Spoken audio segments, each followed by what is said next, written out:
What up, guys? It's Kyle coming back at you here yet on another beautiful, gorgeous afternoon.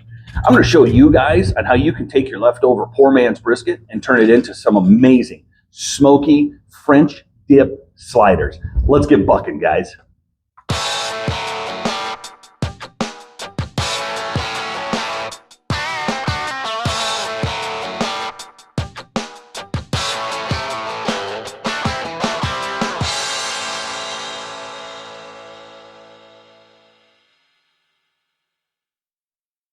It's time to walk you through these steps to make the most delicious, tender, smoked flavored poor man's brisket leftover that you've ever had.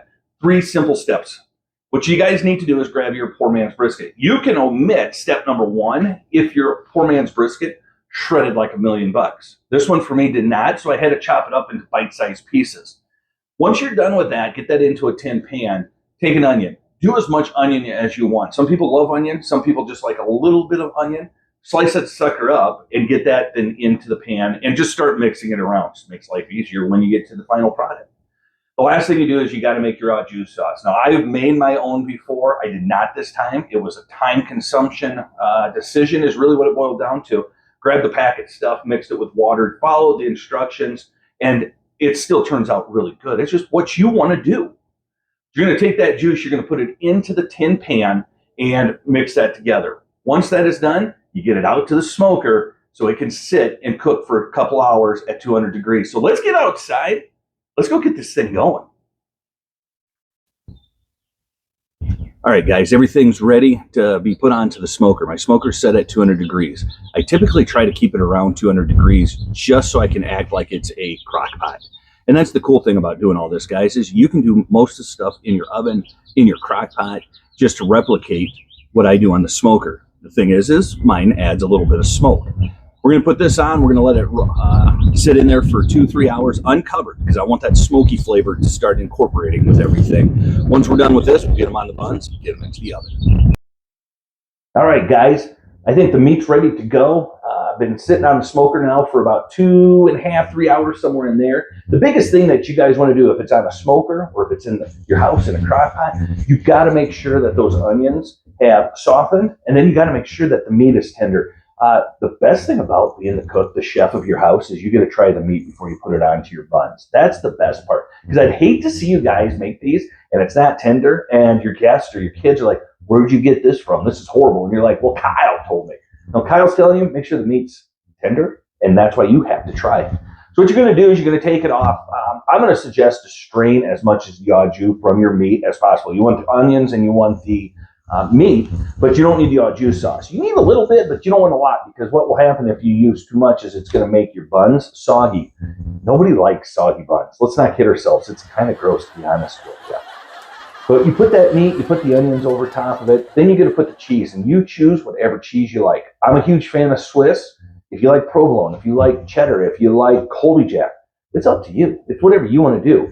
Slap the top bun on, and now here's what sets it apart, guys, is go ahead and melt some butter. Get some Everything Bagel Seasoning. I don't care what brand you use. Just Everything Bagel Seasoning. There's something good about it.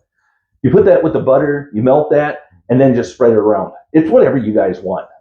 Really, there is no ratio to what you need to do, but base that on there. You're going to take you're going to put it into a cake pan, a baking dish, really anything. You can put it on a piece of tinfoil if you really wanted to. And you're going to put that into an oven at 350 degrees.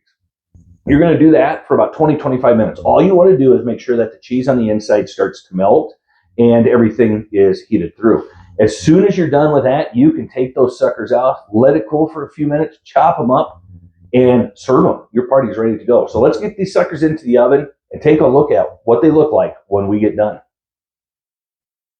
So we pulled out the buns after 20-25 minutes, like I said there, and I had every intent, guys, to show you what they looked like when they came out. We started getting supper ready. They were smelling delicious. We sat down, started eating. Next thing I know, the Velociraptors, known as my boys, went to town on them. So I can show you what they look like now. I want you guys to take a look at these. They were phenomenal. Even now, an hour later after we have picked up everything, they're still phenomenal. It was something that, yeah, like I said, we enjoy here.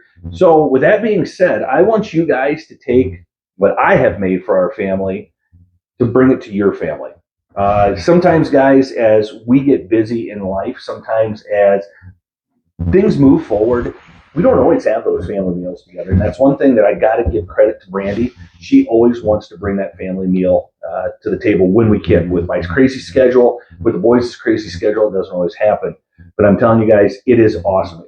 Sometimes we argue. Sometimes we fight while we're sitting there and we should be having family time. Sometimes we have some great, great conversations. So, guys, seriously, take care. If you like this, make sure to like it. If you want to share it, make sure to share it. If you want, which would be huge for me, subscribe to my channel here. I want to make sure that I'm getting what brings our family close together, which is food, to you guys. So, guys, take care. Stay safe. We'll talk to you guys the next time we get things bucking on the smoker. See ya.